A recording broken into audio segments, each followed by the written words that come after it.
Abu Mudi, Fiqh Berjalan. Tulisan Renyah Lezat ini ditulis oleh Tengku Mahalizan Abdullah. Saya sudah menulis banyak hal tentang Abu Mudi dalam berbagai sisi dan sudut pandang. Apa yang saya tulis itu adalah berdasarkan pengamatan saya, cerita dari orang lain yang bisa dipercaya, atau bahkan cerita Abu Mudi sendiri yang sempat saya rekam dengan memori saya yang minim. Sebagian orang, entah karena apa, tidak menyukai Abu Mudi. Bukan sebatas tidak menyukainya saja, mungkin membencinya sampai ke tulang sumsum. Sebagian menampakkannya di muka umum, walau dengan nama samaran dan dalam persembunyian. Sebagiannya lagi menyimpannya dalam hati. Saya tahu sejauh mana kami mencintainya, sejauh itu pula sebagian orang membencinya. Itu bukanlah hal yang aneh. Bukankah Rasulullah SAW juga demikian? Beliau diusir dari tanah airnya, berusaha dibunuh, disiksa pengikutnya, dan lain-lain. Memang itulah risiko seorang nabi, dan ulama adalah pewarisnya. Bagaimana mungkin kita mewarisi ilmunya sedangkan tidak mau menerima risikonya? Abu Mudi, Fiqh Berjalan. Beberapa saat yang lalu, saya pernah mendengar bahawa seorang Habib di Yaman menyatakan ingin ke Aceh untuk bertemu dengan seorang ulama yang alim lagi allamah. Orang yang mendengarnya saat itu heran dan bertanya, siapa itu? Beliau menjawab, Hasanul Basri. Padahal menurut riwayat, beliau belum pernah mendengar tentang Abu Mudi sama sekali. Bagi saya, cerita itu hanya secuil kisah penunjang untuk menyatakan kealiman Abu Mudi. Karena sudah berulang kali saya melihat sendiri bahawa beliau, Abu Mudi, memang sangat alim, terutama dalam bidang fikah. Untuk membuktikan kepada anda bahawa Abu Mudi itu benar-benar alim, saya telah menuliskan hal itu secara khusus. Di sini saya tidak ingin membahasnya. Entah kenapa, membahas tentang Abu Mudi sering membuat saya tidak puas. Saya selalu merasa bahawa tulisan saya tidak bisa menceritakannya semuanya. Saya selalu ingin mengambil metode penulisan imam favorit saya, Imam Ghazali dan Imam Ibn Hajar Al-Haytami rahimahullahu ta'ala. Pembahasan segala sesuatu dari berbagai sudut pandang. Entah berhasil atau tidak, yang jelas saya merasa ada yang kurang. Abu Mudi boleh disebut sebagai fiqh atau fikih berjalan. Kenapa? Karena baik sikap, ucapan maupun pemikirannya kental dengan fiqh. Abu Mudi bukanlah seorang tengku yang hanya alim, tetapi kealimannya telah termanifestasi dalam berbagai bentuk perbuatan, sikap dan perilaku. Abu Mudi bukanlah tengku yang baru putus surah. Beliau malah telah bertahun-tahun hidup dalam surah itu sendiri. Mari kita analisa satu persatu. Pertama, Abu Mudi sangat konsisten dan tegas dalam mengamalkan prinsip-prinsip dalam syariat. Misalnya, dalam hal idza'ul muslimin, menyakiti kaum muslimin, Abu Mudi sangat benci terhadap perbuatan dan keadaan yang mengganggu kepentingan umum demi kepentingan pribadi atau sekelompok orang. Dalam Islam, menyakiti kaum muslimin itu memang haram hukumnya, mulai dari yang terkecil sampai terbesar. Abu Mudi selalu menyampaikan untuk tidak melakukan suatu perbuatan yang dapat mengganggu orang lain. Saya ingat pernah Abu Mudi mengajarkan kami untuk meringkas khutbah Jumat. Beliau menyebutkan paling lama 20 menit, normalnya 15 menit. Beliau menganjurkan untuk tidak perlu memperpanjang mukaddimah agar bisa memaksimalkan waktu untuk nasihat. Saat pertama kali mendengar ini, saya takjub.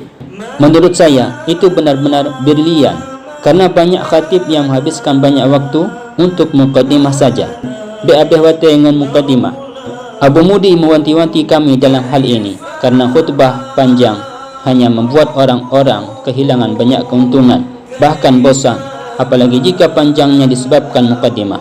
Begitu pula dalam hal solat, Abu menganjurkan imam untuk meringkasnya, dan ini seperti anjuran Rasulullah SAW. Hal ini juga bertujuan untuk menjaga kepentingan umum, karena tidak semua jemaah punya banyak waktu luang. Jika anda perhatikan, Abu Mudi juga tidak memperpanjang doa-doa dalam setiap kesempatan. Doa-doa yang beliau bacakan selalu ringkas, tapi sesuai dengan konteks dan keadaan. Ini bukanlah hal yang sepele. Banyak orang abai terhadap hal ini. Saya pernah mendengar seseorang mengomentari Tengku Imam Gampung dalam membaca doa tahlil. Hana utak Tengku Imam, karena membaca doa terlalu panjang, dan memang doanya kelewat panjang.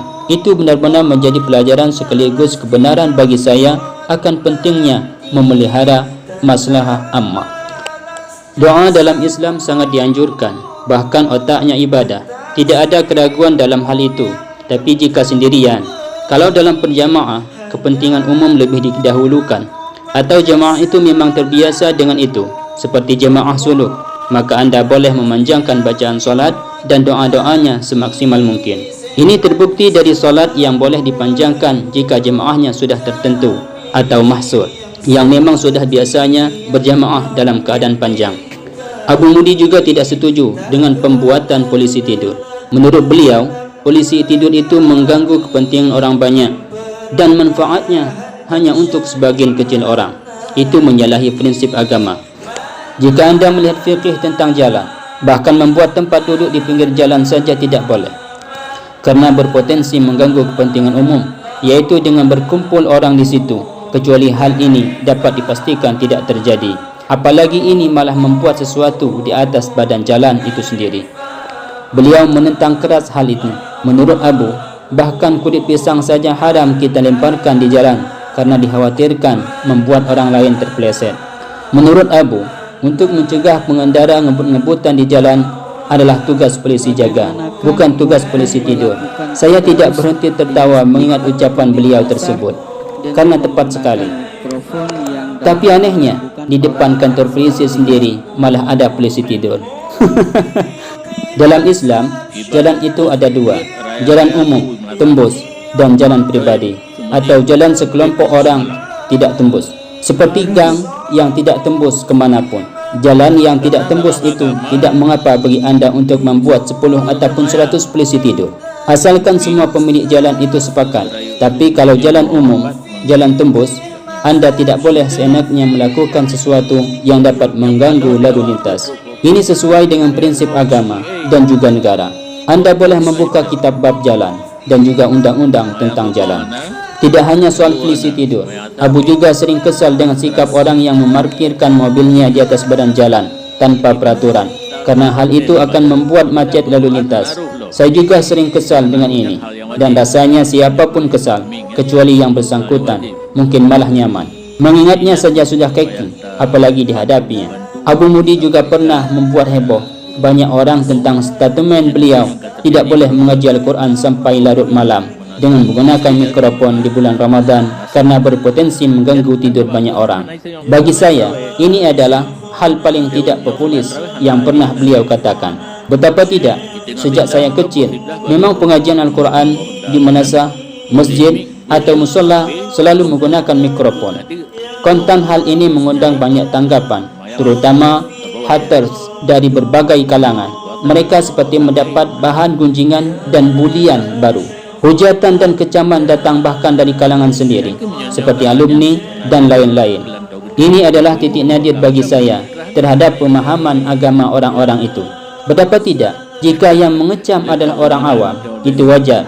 Tapi jika yang katanya sudah menghatamkan beberapa kitab juga turut mengecam, bagi saya mereka masih dibuai dengan kulitnya, belum sadar akan isinya. Secara kasar bisa dikatakan golong putus surah.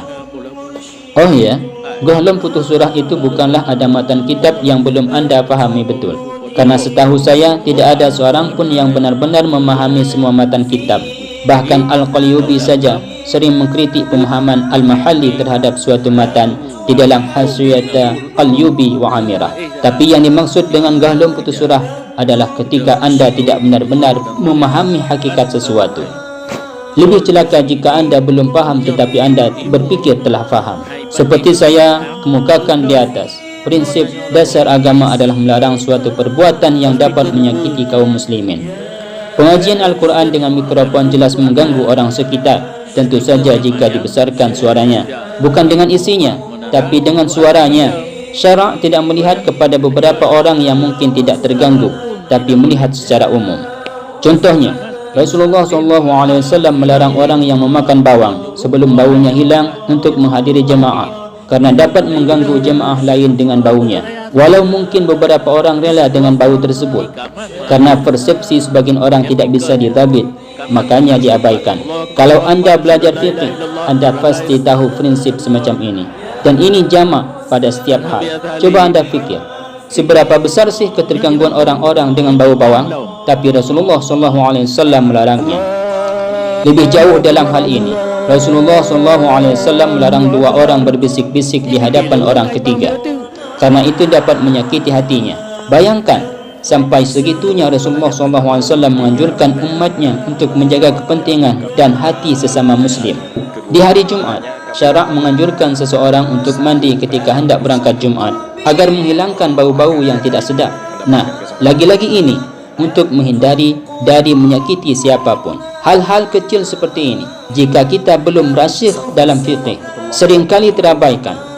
Bukan mendarah gapah dengan fikih, baru hal ini bisa membuatnya menjadi karakter. Ketika fikih menjadi karakter anda, maka apa bedanya anda dengan fikih berjalan? Abu Mudi tidak melarang pengajian Al-Quran di manasah atau masjid. Beliau hanya tidak setuju itu dilakukan dengan mikrofon. Lagian untuk apa dengan mikrofon? Padahal syarak juga tidak menganjurkan, bahkan syiar juga bukan. Dalam fiqh, salah satu syiar Islam adalah solat berjamaah, sehingga ada yang menyatakannya sebagai fardu kifayah. Tidak ada menyatakan pengajian Al-Quran dengan suara keras sebagai syiar.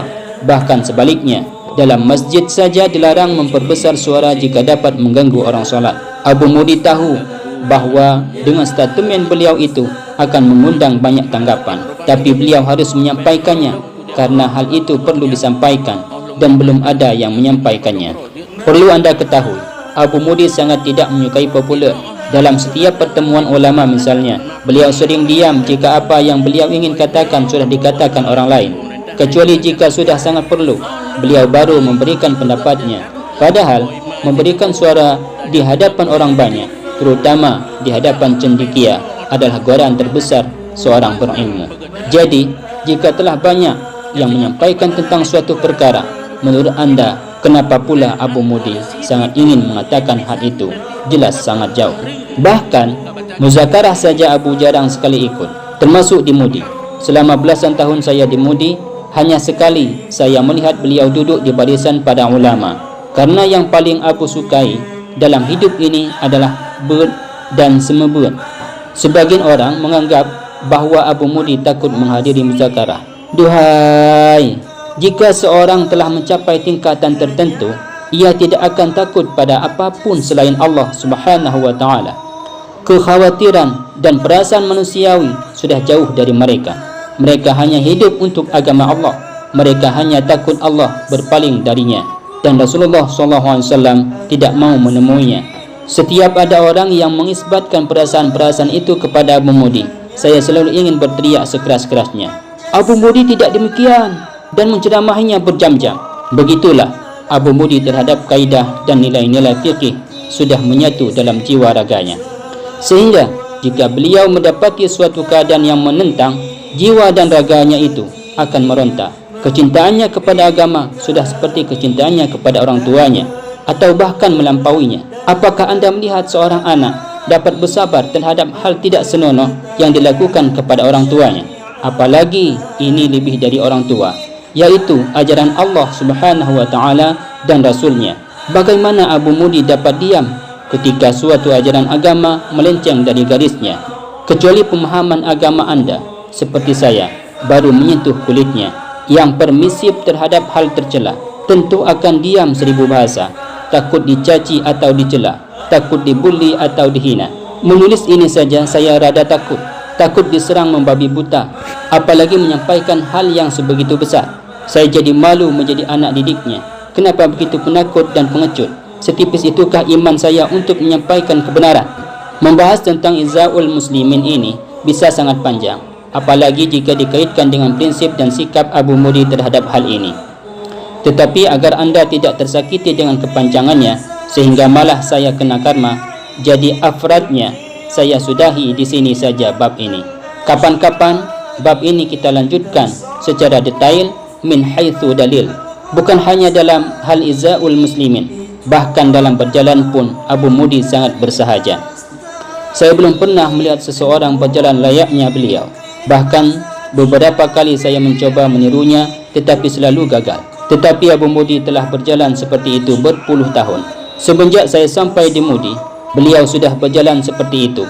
Entah dalam keadaan apapun, cara jalan beliau selalu sama, tidak lambat dan juga tidak cepat. Jelas itu bukan dibuat-buat, karena jika disengaja, sekali-kali kita akan menampakkan wajah aslinya. Bukan hanya dalam berjalan, dalam hal apapun, Abu Mudi selalu tenang dan bersahaja. Beliau selalu anggun. Dalam pengajian, anda akan melihat beliau begitu tenang, tidak bergoyang-goyang atau merubah gaya duduk. Begitu mantap, tetapi anehnya, dengan sikap beliau itu, pengajian tidak pernah membosankan. Kemantapan sikap beliau itu adalah cerminan kemantapan surah dan pemahaman beliau terhadap ilmu yang beliau ajarkan. Entah kenapa, saya tidak suka dengan ketidaktenangan seseorang dalam menyampaikan sesuatu. Kurang seret dan mantap rasanya. Saya sendiri berusaha meniru Abu dalam hal ini. Lagi-lagi gagal. Tetap saja goyang sana goyang sini. Ketahuilah, ketenangan juga dianjurkan dalam agama, seperti tata cara berjalan dan lain-lain.